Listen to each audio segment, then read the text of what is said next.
What's up guys, it's Ray from Run 2 Fitness. I hope you're all doing well. This is one of the first videos of many that I'm going to be doing, which is going to basically run through how I train and why I train the way I train.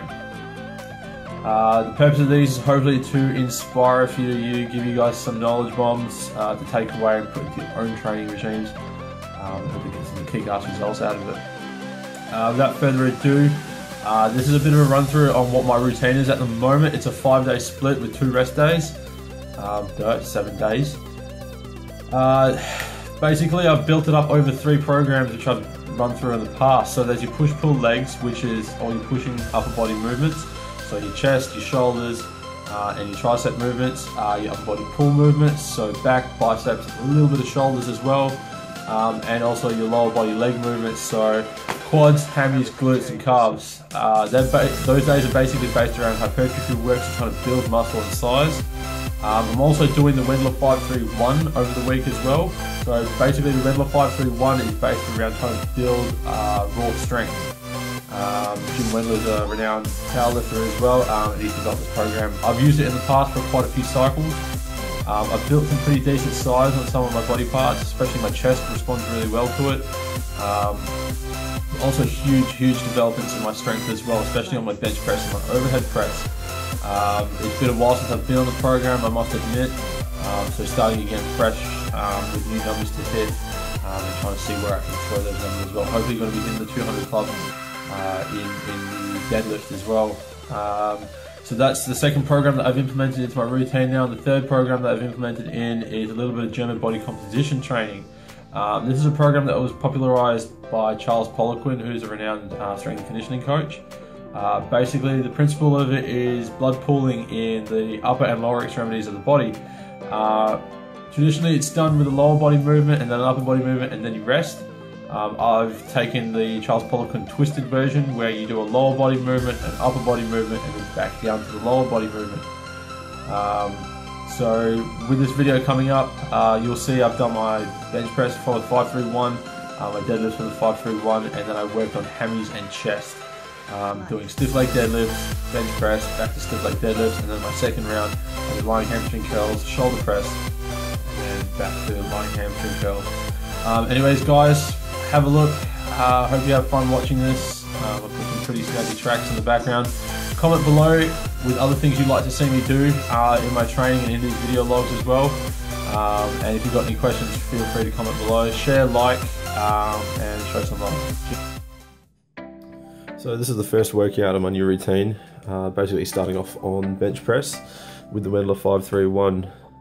How you work out the Wendler 531 is basically you either have to calculate or work out or test your 1 rep max on one of the 4 main lifts, so overhead press, bench press, deadlift, or squats.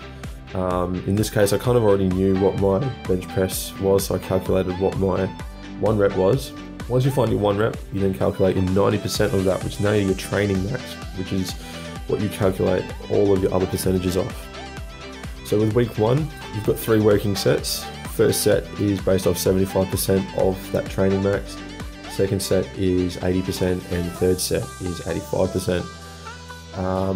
Second week is then 80%, 85%, and 90%. And third week is 85%, 90%, and 95%. Finally followed by the 4th week, which is just a deload, which you work at about 50 to 60% of your max, focusing on form and technique. In any week that you're on, the last set of any lift, you basically want to hit your minimum number for that week, but then push yourself and see how far you can go. So with the bench press in this one, my max lift for this week was 72.5 for 5 reps, but I managed to squeeze out an extra 4 and hit a total of 9. Next week I'll have to hit a minimum of 3 at a different percentage. That video will come out as well later on, but I'll see how I go with that and how many reps I can get above 3 reps.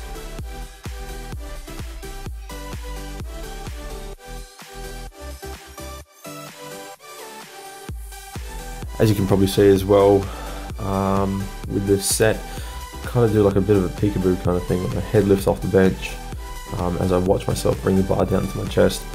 I think I developed that habit because I was trying to see if I was actually hitting full depth with the bench press and making the bar actually touch my chest. Definitely something I'm working on. I would like to keep my head a bit more planted on the bench and really focus on driving my heels into the ground as I power the bar up at the top of the movement. Then we move on to deadlifts, same principle, 75%, 80% and 85%, as this is my first week.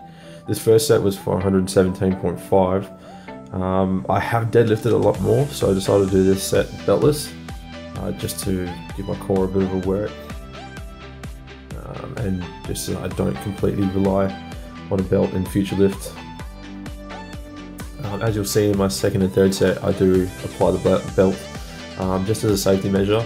I have been going to the chiro recently to have a few adjustments to my spine, and have only recently in the last month been cleared to go back to heavy lifting where I can actually load the spine, which is happy days. But yeah, this is just a safety measure to wear the belt. I could quite easily deadlift this up without the belt.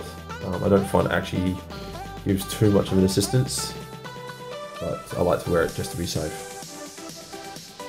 You may notice as well with my deadlifts, and I do stress this to clients as well, is to pull the bar with the best form you can as quick as you can. So pulling it off the ground, just trying to tear it off the ground, and really lock those hips out at the top. So this is my last set, 132.5. Again, first week, so I only had to hit a minimum of 5, but because it was the last set, I could go for as many as I can. Managed to squeeze out 8, tried to go for a 9, as you'll see soon, but thought I'd better not, because it did move quite slow and I didn't want to have to grind it up. But like to see my chest come up a bit higher on these heavier sets as well, rather than my hips shooting up. But everything else is looking pretty sweet for me at the moment. I think lockout and everything is looking really good.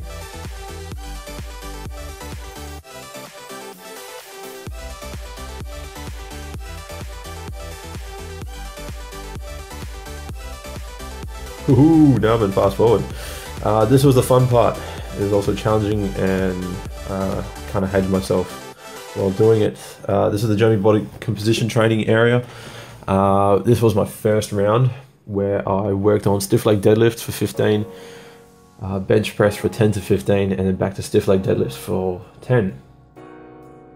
You may be able to notice I do start to wobble the weight around a little bit as I'm getting quite tired. This is really taxing, because you don't really get time to rest as you move the weight.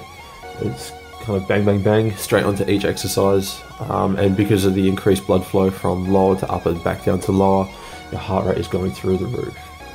This really kicked my ass.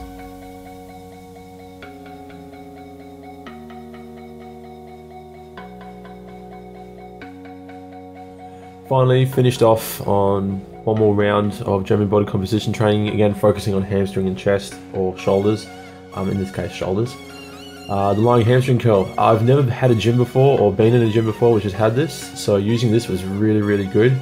Usually the seated hamstring curls give me a bit of a burn behind the knee.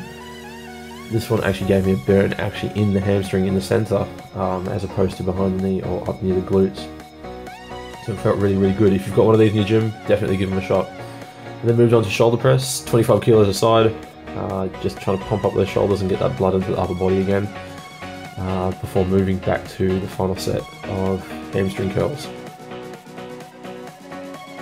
So here it is again, at a different angle. Just really trying to contract up as quick as I can. Of course this isn't fast forward, but really trying to contract up as quick as I can, and then releasing it down nice and slow, keeping tension on those hamstrings. I'm hoping to build some good size on this as well, so we'll see how we go in the coming weeks. Anyways, that's it for this video guys. More to come as my training comes along. I hope this has been somewhat informative and you can take some of these things away and add to your own routines.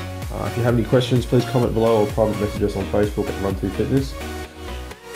And we'll see you soon. Stay strong.